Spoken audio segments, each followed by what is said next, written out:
Assalamualaikum warahmatullahi wabarakatuh.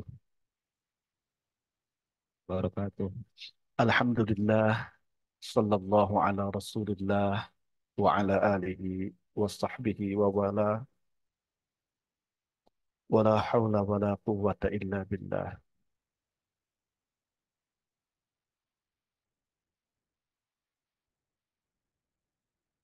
Fasubhanakallahumma ya Rabbana la ilma lana illa ma 'allamtana innaka antal alimul hakim.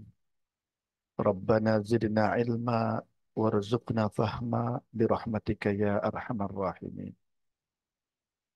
Saya belum berhasil masuk Zoom di laptop ya. Sinyalnya lemah sekali kelihatan.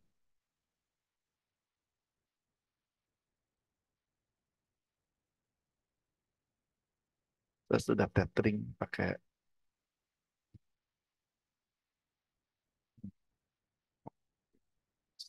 uh,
sabar. Alhamdulillah. Semoga.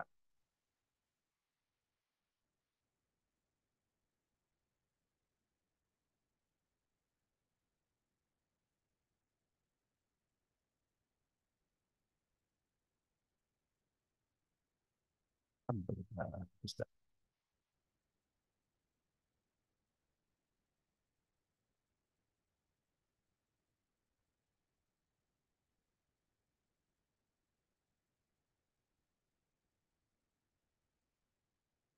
Baik, jamaah sekalian,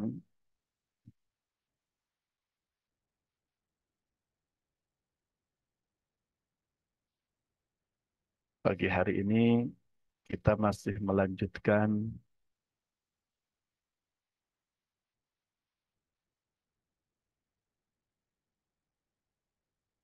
kajian agar-agar ya, Kem- menjadi bagian dari tazkiyah. Hari ini karena saya mengira pertemuan terakhir di semester ini, ujian di kampus, saya sebetulnya masih banyak agar kuliah menjadi proses tazkiyah, agar liburan juga menjadi proses tazkiyah. Nah, tapi untuk pagi ini saya memilih agar kehidupan rumah tangga juga menjadi proses tazkiyah.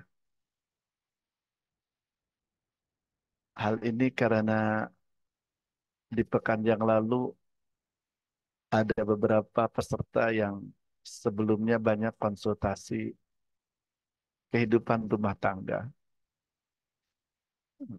Ada juga mahasiswa tingkat akhir yang sempat bertanya tentang persiapan pernikahan. Malah ada mahasiswa tingkat angkatan 60 juga yang semangat membahas kehidupan rumah tangga. Karena itu saya coba inisiatif tema ini diawalkan. Jadi jamaah sekalian, kehidupan rumah tangga juga bisa dan harus menjadi bagian dari proses tazkiyatun nafs, pembersihan jiwa, penyucian hati yang semestinya menjadi perjuangan setiap kita orang beriman. Jamaah rahimakumullah,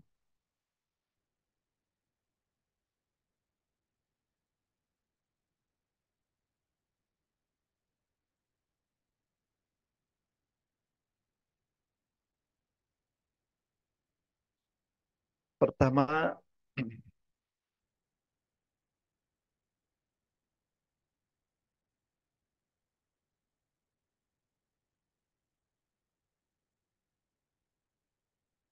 dipastikan kehidupan rumah tangga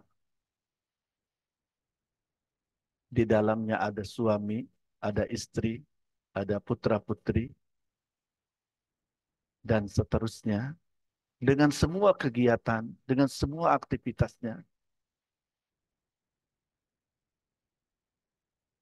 bisa dan harus menjadi bagian usaha tazkiyatun nafas yang menjadi kewajiban setiap kita.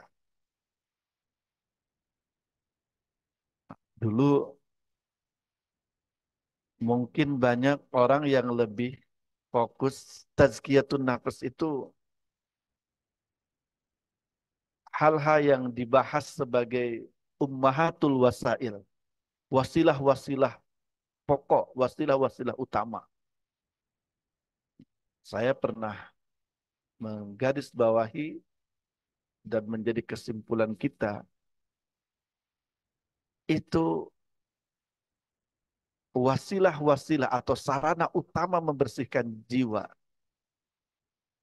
Dan ketika itu sudah dilaksanakan seperti istighfar, sholat, puasa, zakat, ibadah-ibadah mahdoh itu pengaruhnya atau hasilnya akan mampu membuat ruh kita, jiwa kita sehat, kuat, kokoh, yang memiliki energi, mampu mendaur ulang, mampu mengelola setiap yang ada, setiap yang dilakukan juga menjadi bagian tazkiyatun nafas. Terlebih, terlebih ibadah seperti berumah tangga. Jamaah sekalian, hal ini penting kita kaji mendalam, kita upayakan menjadi akhlak dan kebiasaan, karena sebagian orang ada yang melihat melakukan pernikahan itu sekedar kebiasaan saja di masyarakat. Malah sekedar melepas status jomblo. Bagi orang tertentu, status jomblo atau tidak punya istri, tidak punya suami itu beban paling berat dalam kehidupan. Apalagi kalau musim lebaran, musim ketemu sanak keluarga. Dia merasa tidak kuat, merasa uh, paling malu. Apalagi ketika ada yang bertanya, kapan menikah dan seterusnya. Sebagian orang menikah itu seperti itu, teman-teman. Ada yang meningkat untuk menyalurkan rasa dan syahwat. Karena laki-laki membutuhkan perempuan, perempuan membutuhkan laki-laki. Ini kenapa tiba-tiba jadi banyak rombongan akhwat? Jangan-jangan karena temanya kehidupan rumah tangga, ya. Padahal tidak saya sebutkan dari awal, ya.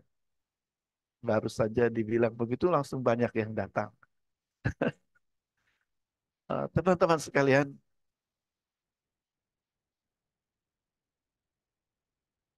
tidak boleh sekedar itu pernikahan bagi kita orang-orang beriman. Mari kita lihat dalam Al-Quran ada kalimat misaqon ghalidho. Coba tolong yang ada Quran terjemah, segera dilihat apa terjemahan misaqon ghalidho. Ada di surat An-Nisa dan surat Al-Ahzab. Kalau misaqon ghalidho hanya ada di tiga tempat, tiga ayat ini. Kalau ghalid ada di 9 ayat. Untuk misaqon ghalidho ada di surat An-Nisa 21, An-Nisa 154, Al-Ahzab ayat 7. Sudah ada yang menemukan? Agung? Mestinya paling cepat Mas Agung ya. Per, hmm? Mitsaqon ghalidho itu perjanjian yang kuat, yang berat, yang memiliki makna arti yang sangat agung. Mitsaqon ghalidho.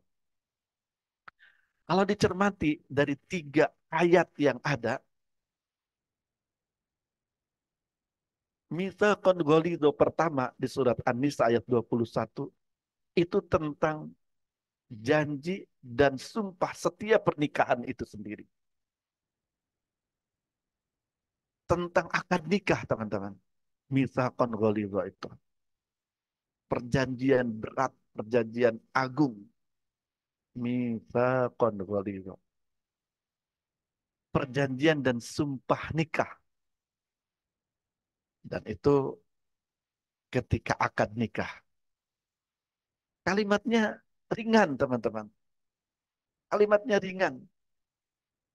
Wali mengatakan, aku nikahkan engkau dengan putriku, sebutkan namanya, bintinya, dengan mahar sekian, dibayar, bisa tunai, bisa kredit, berapa bulan, berapa tahun. Usahakan yang laki-laki mempersiapkan diri membayar mahar itu tunai ya. Agak malu, walaupun boleh dibayar nyicil 12 bulan misalkan. Boleh begitu, tapi kelihatan belum belum siap banget ya. Mahar aja sampai nyicil gitu. Dibayar tunai. Kemudian si suami, laki-laki yang menikah itu menjawab dengan ungkapan yang ini yang disebut mitsaqan ghalidho itu. Qabiltu nikahaha bil mahril madkur. Saya terima nikahnya si dia, Fulanah binti Fulan itu dengan mahar tersebut. Itu yang disebut mitsaqan ghalidho. Kalimatnya singkat, tapi dia terkategorikan janji dan sumpah yang sangat berat, yang sama kedudukannya dengan 2 mitsaqan ghalidho di surat An-Nisa 154, Al-Ahzab ayat 7. Coba An-Nisa 154. Ada yang tahu itu perjanjian antara siapa dengan siapa? Wa rafa'na fawqahumut tura bimitsaqihim wa qulna lahum udkhulul baba sujada wa qulna lahum la ta'du fis sabti wa akhadna minhum mitsaqan ghalidha. Sama mitsaqan ghalidha. Sumpah setia, sumpah berat, perjanjian berat antara siapa? Antara laki-laki perempuan dengan Allah. Ah, laki-laki perempuan dengan Allah. Ini kalau UAS nanti menjawab begitu nilainya 35 lah kayaknya. Belum siap. kalau begitu ya. Coba ada yang mencari, boleh Mas Agung juga cari lagi. Yang 154 An-Nisa. Kalau An-Nisa 21 tadi masih ke sana arahnya. Kalau ini, ayo yang bisa menjawab tepat dapat hadiah.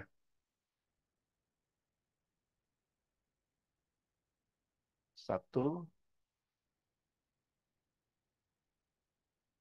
dua, Syafiq, ya. Sumpah Bani Israel. Betul. Bani Israel. Jadi di sini Bani Israel. Kalau Bani Israel, orang Yahudi itu ketika disebut Bani Israel menunjukkan kemuliaan mereka. Ketika sudah disebut Yahudi, itu sudah mulai terlihat karakter buruk dan khianat mereka. Itu janji setia yang diambil Allah melalui nabinya dari Bani Israel. Yang kemudian mereka langgar. Dan menyebabkan mereka menjadi kaum, menjadi bangsa yang dilaknat oleh Allah Subhanahu wa taala dan kemudian banyak malapetaka yang mereka derita. Nah, yang terakhir surat Al-Ahzab ayat 7. Ayat teman-teman, ini perjanjian antara siapa dengan siapa? Misakon golido juga. Wa id akhadna minan nabiyyina mitsaqahum wa minka wa min Nuhin wa Ibrahim wa Musa wa Isa bin Maryam wa akhadna minhum mitsaqan ghalidha. Dan sungguh aku, kata Allah Subhanahu wa taala, sudah mengambil dari semua nabi perjanjian mereka, janji setia mereka. Wa minka, dari engkau juga wahai Muhammad. Wa min Nuhin, dan dari Nabi Ibrahim Nuh, wa Ibrahim wa Musa wa Isa bin Maryam wa akhadna minhum mitsaqan ghalidha. Ini janji setia, perjanjian antara Allah dengan para nabi. Saya menggambarkan ini, membacakan ayat-ayat ini untuk memberikan gambaran kepada kita semua betapa perjanjian pernikahan, akad nikah itu Allah Subhanahu wa taala mensejajarkan dengan janji Allah bersama para nabi, kemudian pernah janji setia dengan Bani Israel, dan di surat Al-Ahzab ayat 7, Mitsaqon Golido itu perjanjian Allah dengan para nabinya. Sampai disebut satu persatu nabi-nabi. Nabi-nabi yang memiliki gelar Ulul Azmi. Nabi Nuh, Nabi Ibrahim, Nabi Musa, Nabi Isa. Sebelumnya Rasulullah Sallallahu Alaihi Wasallam. Teman-teman sekalian, artinya sedemikian agungnya janji dan akad pernikahan itu. Setara, sejajar dengan janjinya para nabi kepada Allah Subhanahu wa taala. Dan pelakunya ini para suami yang berjanji kepada Allah itu para suami. Jadi Mas Agung dan golongannya, maksudnya eh, para jomblower fisabilillah, eh, semoga ini kebaikan mendengar ini, mendapati pengetahuan ini. Pernikahan itu ternyata akadnya, janji dan sumpahnya itu sama dengan sumpahnya para nabi kepada Allah Subhanahu wa taala. Sumpah yang agung. Teman-teman sekalian, dan kalau kita membaca tuntunan pernikahan dalam agama kita, kita memiliki, kita akan menemukan dalam pernikahan itu ada risalah yang sama dengan risalah yang diemban para nabi. Bagi mereka yang membangun rumah tangga sesuai dengan tuntunan Allah Subhanahu wa taala.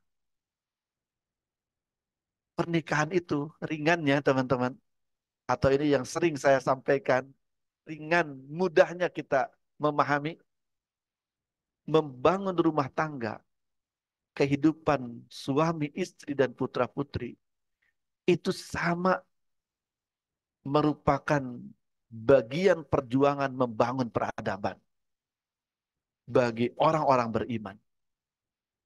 Teman-teman, negara atau bangsa itu bukankah terdiri dari rumah tangga, dari keluarga-keluarga kecil itu? Sebuah negara, negara kita, Indonesia tercinta, dia terdiri dari rumah tangga kecil itu, keluarga-keluarga kecil itu. Jika kita mampu membangun rumah tangga yang solih, yang solihah, yang baik, apalagi melahirkan karya-karya yang baik, yang soleh, yang bermanfaat, kerja-kerja yang bermanfaat bagi umat, bagi masyarakat, ditambah lagi melahirkan putra-putri, cucu, cicit, udeg-udeg, jangawareng, karawat galang, antanan. 7 turunan dalam kehidupan rumah tangga, juga soleh dan solihah. Antum bisa bayangkan pengaruhnya kepada bangsa dan negara ini. Apalagi setiap keluarga yang kita bangun melalui putra-putri kita, juga melahirkan, menghadirkan keluarga yang soleh dan solihah. Bisa dibayangkan. Semakin banyak keluarga, rumah tangga yang baik itu, maka akan terbentuk sebuah bangsa, sebuah negara yang baik pula. Dan kalau sebuah negara itu sudah baik, pengaruhnya pada perdamaian dunia, pada kebaikan dunia juga. Itu yang saya maksudkan. Mitsaqan ghalidha, pernikahan, perjanjian, sumpah yang sama dengan sumpahnya para nabi, para utusan Allah Subhanahu wa taala kepada Allah Subhanahu wa taala. Karena bagi orang beriman yang menunaikan, melaksanakan pernikahan sesuai dengan tuntunan, pernikahan itu bagian dari perjuangan membangun peradaban yang kita cita-citakan. Dan jika demikian, maka segera berubah tuh posisi pernikahan, atau pernikahan yang mungkin di kalangan sebagian orang itu biasa biasa saja. Pernikahan bagi orang beriman adalah ibadah, bahkan dakwah, bahkan perjuangan fisabilillah, jihad fisabilillah. Menikah itu menjadi ibadah sepanjang kehidupannya. Makanya tidak jarang kita mendengar hadis, pernikahan itu nisfuddin, separuh dari agama. Seakan-akan orang masih pincang, masih timpang, masih kurang agamanya kalau belum menikah. Jadi jangan berpikir, apalagi bercita-cita, saya mah tidak akan menikah selama hidup di dunia. Jangan ya. Itu, menikah itu penyempurna agama. Ini dilakukan setelah kita memiliki persiapan. Jangan ujug-ujug, jangan nekat juga ya. Walaupun tawakal harus ya, tidak menunggu sempurna karena kita bukan makhluk yang bisa sempurna. Teman-teman sekalian, pernikahan itu ibadah sepanjang hayat, dan ibadah bagi semua peserta rumah tangga. Jadi bagi suami, bagi istri, bagi putra-putri, sudah menjadi, sejak ada rumah tangga itu, menjadi kebaikan, menjadi ibadah. Jadi jangan berpikir ibadah itu buat suami saja, atau buat istri saja, buat yang sudah menikah saja. Antum, antunas sekalian yang belum berumah tangga sekarang, juga bisa menjadi bagian pelaku ibadah rumah tangga sebagai anak, teman-teman sekalian.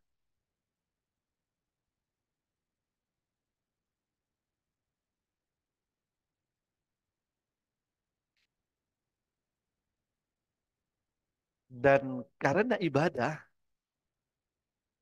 pernikahan itu jalan ke sana, jalan menuju akad dan walimah juga harus dipelihara, dipastikan juga ibadah jalan. Ada orang, ini sekilas saja ya, nikah itu ibadah, tapi perjalanannya perjalanannya atau ya perjalanan menuju ke sana dari mulai, kan sebelum nikah itu ada ta'aruf, ada akad, ta'aruf, akad, setelah akad itu ada walimah, baru ke kehidupan rumah tangga. Ongkong nikah ibadah tapi dijalaninya dengan tidak ibadah, misalkan dengan maksiat, dengan dosa. Kalau orang Sunda bilangnya bobogohan ya. Eh, eh, Mikirnya supaya yakin, eh, bobogohan itu pacaran bahasa anak mudanya ya. Bobogohan bahasa orang tua kayaknya. Eh, ada orang, maaf, eh, berpacaran sampai berbulan, bertahun, malah bisa kelamaan pacarannya ketimbang menikahnya. Ya. Bukan mendoakan yang suka pacaran tidak lama menikah ya. Ada yang sampai 5, 6 tahun ketika menikah, hanya hitungan bulan atau beberapa tahun saja. Alasannya untuk lebih mengenal lebih baik.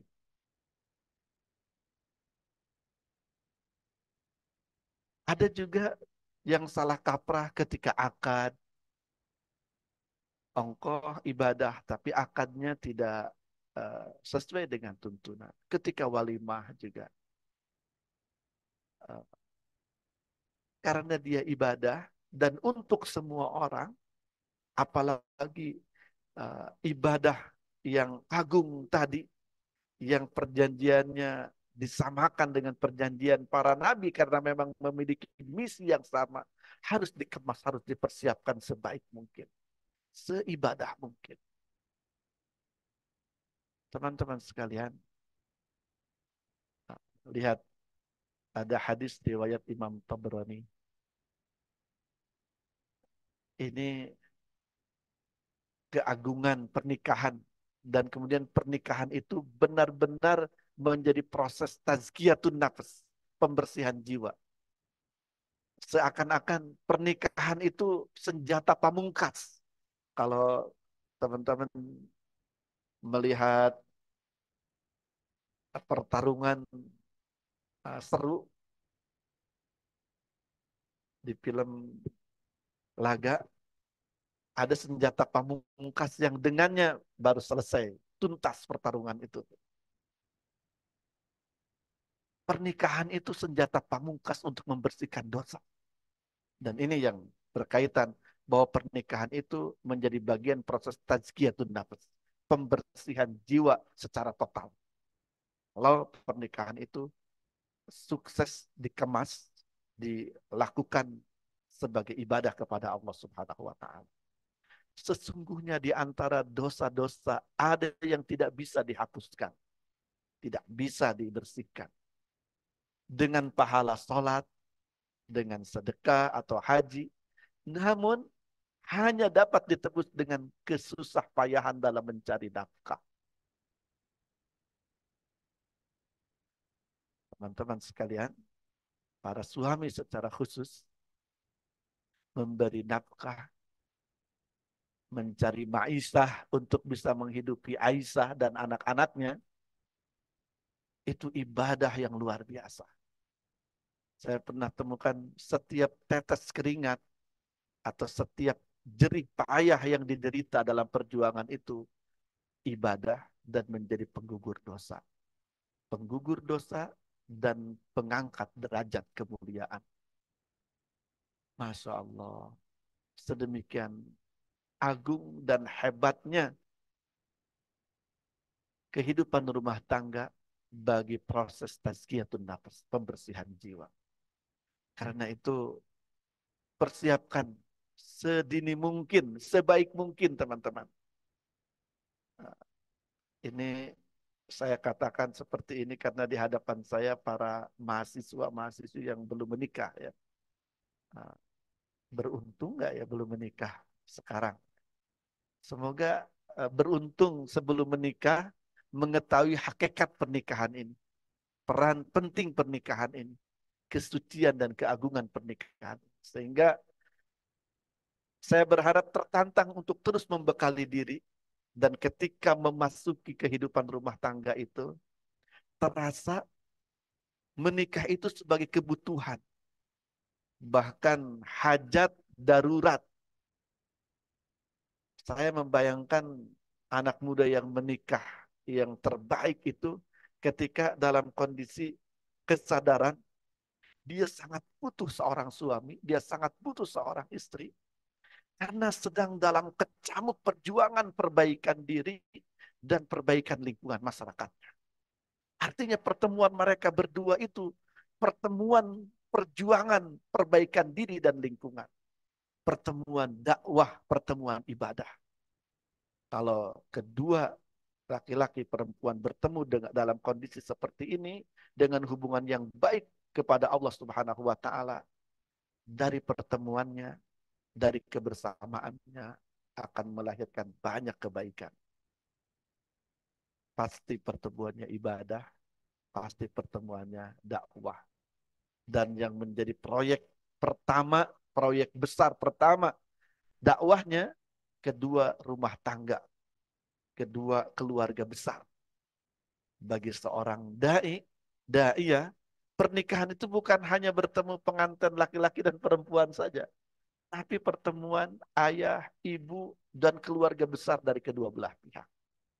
Dan harus menjadi pertemuan yang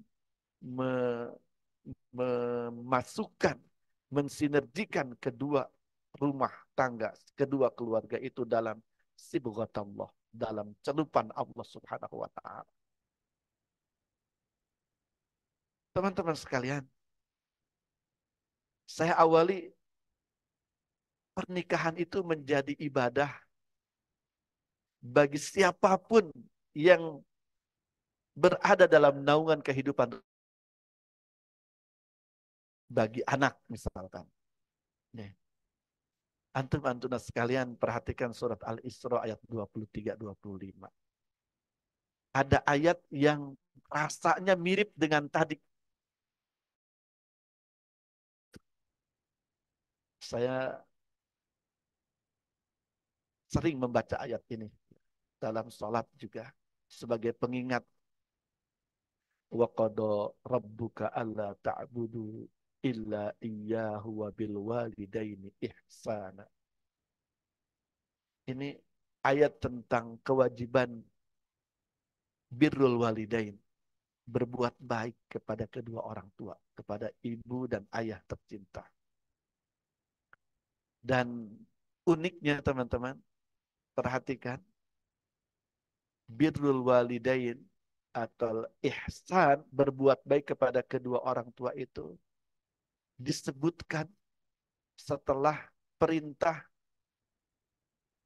dan penguatan hendaknya kalian tidak beribadah hanya kepada Allah dan kepada kedua orang tua kalian berbuat baik. Mensejajarkan ikhlas ibadah kepada Allah dan berbuat baik kepada kedua orang tua. Ini tentang kemuliaan, keagungan sikap anak kepada kedua orang tua yang baik. Kalau tadi mensejajarkan sumpah setia seorang suami, seorang laki-laki kepada Allah Subhanahu wa taala dalam akad nikahnya dengan sumpahnya para nabi karena memiliki misi yang sama. Nah, di sini mensejajarkan, menyebutkan sama ibadah yang berupa birrul walidain dengan ibadah hanya kepada Allah Subhanahu wa taala. Ini menunjukkan keagungan birrul walidain dan menegaskan hanya orang yang kepada Allah saja dia beribadah yang akan mampu melakukan birrul walidain secara hakiki.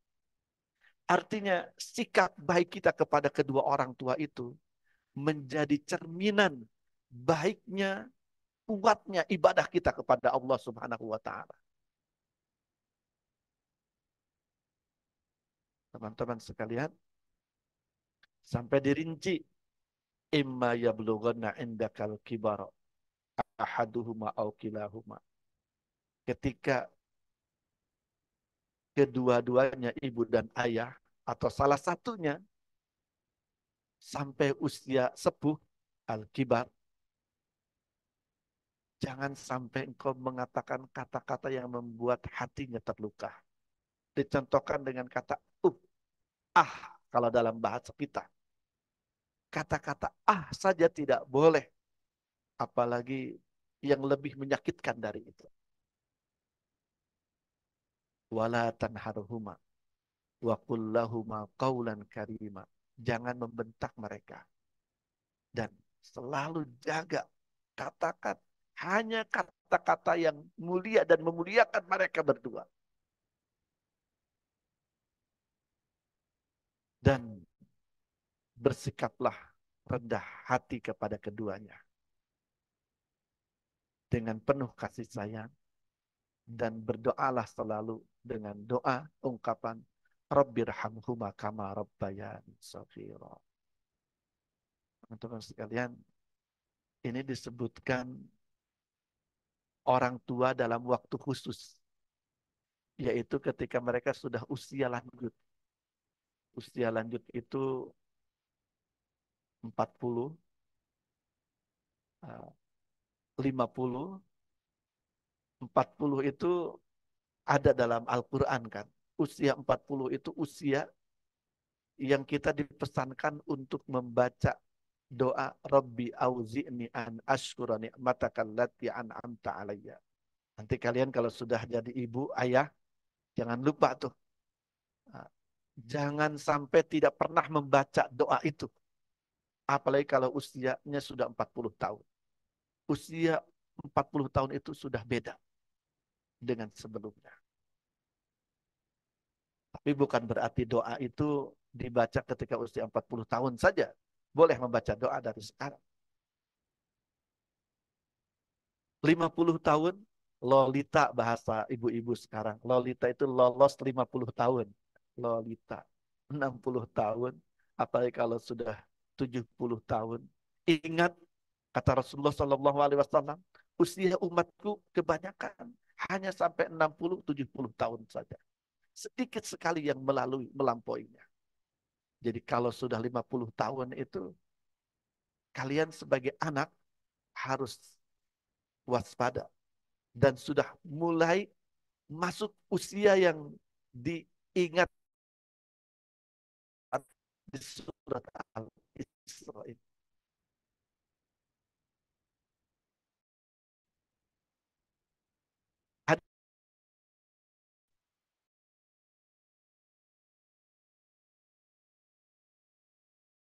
Harus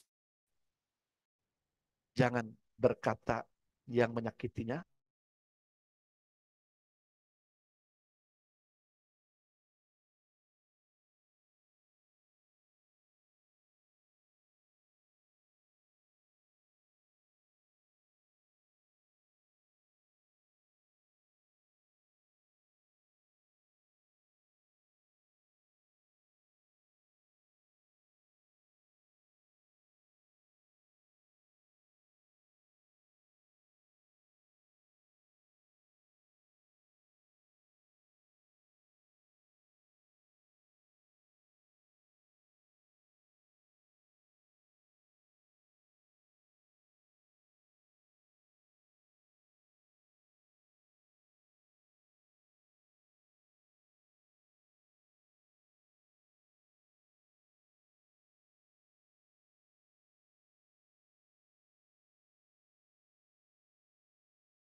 diri ya, rendah hati artinya sopan, menjaga adab, memperlihatkan kehormatan dan kecintaan dan selalu berdoa untuk kedua orang tua.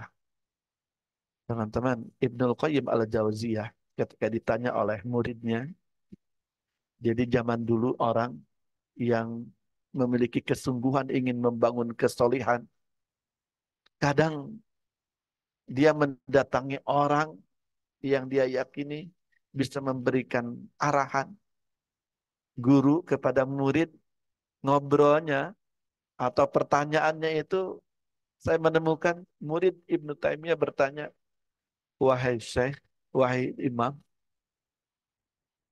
apakah aku ini sudah menjadi orang yang solih? Jadi meminta penilaian, arahan syekhnya. Ibnu Taimiyah kemudian menjawab, jika engkau mau melihat, memeriksa dirimu solih atau tidak, maka perhatikanlah doamu. Sudahkah atau sebaik apa engkau berdoa kepada Allah untuk kedua orang tuanya, kedua orang tuamu. Kemudian beliau mengutip hadis tentang terputus seluruh amalan manusia kecuali tiga, sedekah jariah, ilmu yang bermanfaat, anak solih. Ternyata teman-teman, bukan hanya anak solih, itu ada lanjutannya. Kalau yang tadi sedekah jariah, ilmu yang bermanfaat, cukup sampai di situ. Tapi untuk anak solih, awaladun solihun yad'u lahu. Anak solih yang senantiasa berdoa kepada Allah untuk orang tuanya. Seakan-akan dalam hadis itu memunculkan definisi siapa anak yang soleh itu. Atau bukti pasti seseorang itu soleh, dia suka berdoa kepada Allah untuk kedua orang. Dan ternyata menjadi pesan Allah di surat Al-Isra ayat 23 sampai 25 ini. Rabbukum a'lamu bima fi nufusikum. Ini akan terasa teman-teman untuk kalian nanti yang kalau sudah berumah tangga punya anak-anak. Akan terasa ayat ini betapa Allah itu mengetahui apa yang ada dalam diri setiap kita. Kan arti ayat ini, sungguh Allah mengetahui apa yang ada dalam diri, dalam jiwa kalian semua. Di dalam lubuk hati kalian semua. Jadi ada kalanya sebagai manusia teman-teman. Sebagai manusia biasa tidak tertahankan tuh. Tadi ayah ibu dalam usia sepuh itu kadang-kadang sebagian anak, sebagian orang mengatakan seringkali menjadi ujian buat kita. Orang tua kalau sudah sepuh itu seringkali menjadi ujian buat kita. Mungkin membuat dia kesal, membuat dia marah ya. Karena tadi dia kayak anak kecil lagi. Mungkin hati anak ada yang ter, tertantang, tersentil, ada kesal, ada marah gitu. Tapi tetap bisa menahan diri. Allah di ayat 25 itu, Allah mengetahui, sungguh Allah tahu apa yang ada di lubuk hati kalian. Sebagai anak yang sempat kehel sama orang tua. In takunu solihin fa innahu kana lil awwabina ghafur. Jika kalian benar-benar anak yang solih, jika kalian benar-benar menjaga kesolihan, sadar sadar akan kesalahan itu dan kemudian minta ampun kepada Allah, kana ghafurur rahim lil awwabina ghafur. Ketahuilah Allah Maha Pengampun bagi orang yang mau bertaubat, mau meminta maaf. Masya Allah. Jadi bagi yang pernah terlanjur marah kepada ibu dan ayah dan kemudian menyadari itu salah dan meminta ampun kepada Allah Subhanahu wa taala, siap untuk memperbaiki diri, Allah pasti mengampuni. Lihat, sebagai anak kehidupan rumah tangga itu benar-benar proses tazkiyatun nafs. Apa yang kita lakukan kepada ibu dan ayah di rumah itu menjadi proses membuat kita lebih baik, lebih jernih, lebih suci. Makanya sebentar lagi ujian, setelah ujian libur, libur panjang berapa bulan?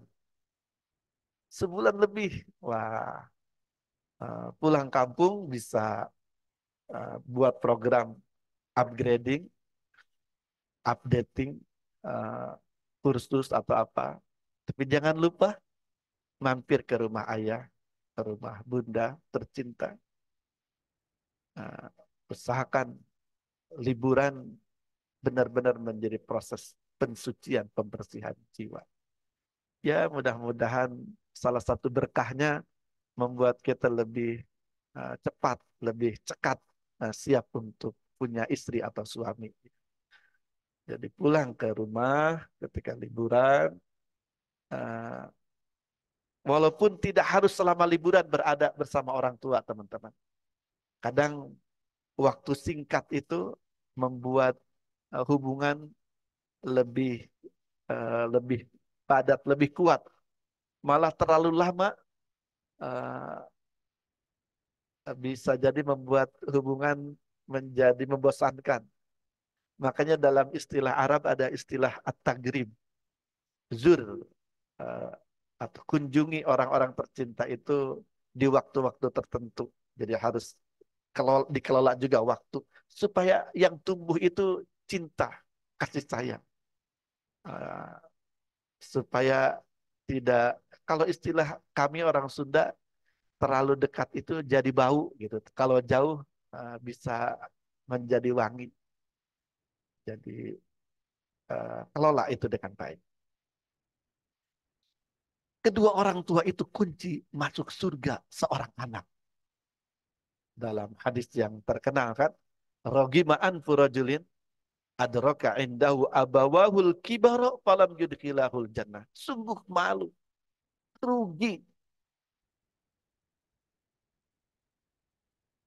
seseorang yang dalam kehidupannya mendapatkan kesempatan berjumpa kedua orang tuanya atau salah satu dari mereka, terlebih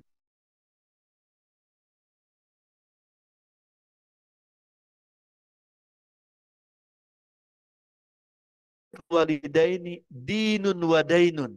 Ingat, berbuat baik kepada kedua orang tua itu merupakan bagian penting dari agama, dinun wadainun, dan hutang yang harus ditunaikan, dibayar. Fal awwalu ya'khuduka ilal jannah. Ketika kita hitung berbuat baik kepada orang tua itu sebagai ajaran agama, itu yang akan menghantarkanmu memasuki surga. Wasani, ketika engkau anggap berbuat baik kepada kedua orang tua itu sebagai hutang yang harus ditunaikan, yarudduhu laka abnauka. Itu yang kelak akan dibayarkan oleh anak-anakmu kepadamu. Maksudnya, anak-anak kita soleh atau tidak itu tergantung kesolehan kita. Anak-anak kita berbakti kepada kita atau tidak tergantung sebaik apa bakti kita, perbuatan sikap baik kita kepada ibu dan ayah kita. Jadi sebagai anak di sebuah rumah tangga sudah tergambar sebagai ibadah sepanjang hayat. Sepanjang kita menjadi anak dari ibu dan ayah kita, kita punya kesempatan untuk beribadah. Teman-teman, itu baru dari sisi anak pernikahan itu. Belum dari sisi suami, dari sisi istri, dan Mas Agung sudah mengingatkan. Oh, tapi masih ada waktu. 5 menit lagi, Ustaz. Boleh kalau 5 menit lagi. 5 menit lagi, oh saya kira udah habis. Sebagai suami ini cepat saja ya. Khairukum, khairukum li ahli. Wa ana khairukum li ahli.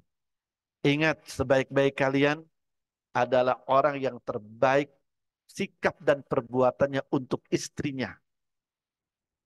Kalau istri untuk suaminya berarti.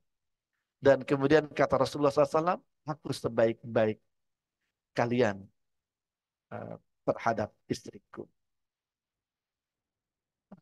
Hadis ini menunjukkan betapa agungnya arahan Islam tentang seorang suami yang dalam kehidupannya bisa menjalani sesuai tuntunan ilahi. Ini yang terakhir dari Imam Ali alaihi salam. Beliau berkata, suatu ketika masuk ke rumah kami Rasulullah Shallallahu Alaihi Wasallam, ayahnya Fatimah, istrinya berarti mertuanya Ali. Ya, Rasulullah SAW itu mertuanya Ali bin Abi Thalib. Wa Fatimah tu jadi satu indal qadar. Sementara itu ketika beliau masuk, Fatimah sedang duduk di samping qadar itu, kuali atau tempat merebus lah, eh, perabotan tempat. Wa ana unkil adas, dan aku bersamanya sedang membersihkan bumbu. Al adas itu salah satu bumbu, bumbu masak. Artinya Ali dan Fatimah sedang bersama menyiapkan makanan. Wah, indah sekali ya. Suami istri bersama menyiapkan makanan. Kemudian Rasulullah Shallallahu Alaihi Wasallam bersabda, Ya Abul Hasan, wahai bapaknya Hasan. Qultu, aku menjawab, labbaika ya Rasulullah. Eh, Iya wahai Rasulullah Shallallahu Alaihi Wasallam. Jadi tidak tidak iya beh gitu. Ya ya, tidak begitu ya. Menyapanya iya wahai Rasulullah Shallallahu Alaihi Wasallam. Kemudian Rasulullah bersabda, Isma' minni, dengarkanlah dariku. Dan aku tidak mengucapkannya kecuali ini pesan dari Rabbku, dari Allah Subhanahu wa Ta'ala. Ternyata yang disampaikan Rasulullah SAW, Mamin rajulin, tidak ada seorang suami yu'inu imro'atahu, yang membantu istrinya fi baitiha, di rumahnya, illa kana lahu bikulli sya'ratin ala badanihi ibadatu sanatin, yang menolong istrinya di rumahnya, kecuali pasti terjadi bagi setiap rambut, bulu. Ali itu terkenal banyak bulunya, teman-teman.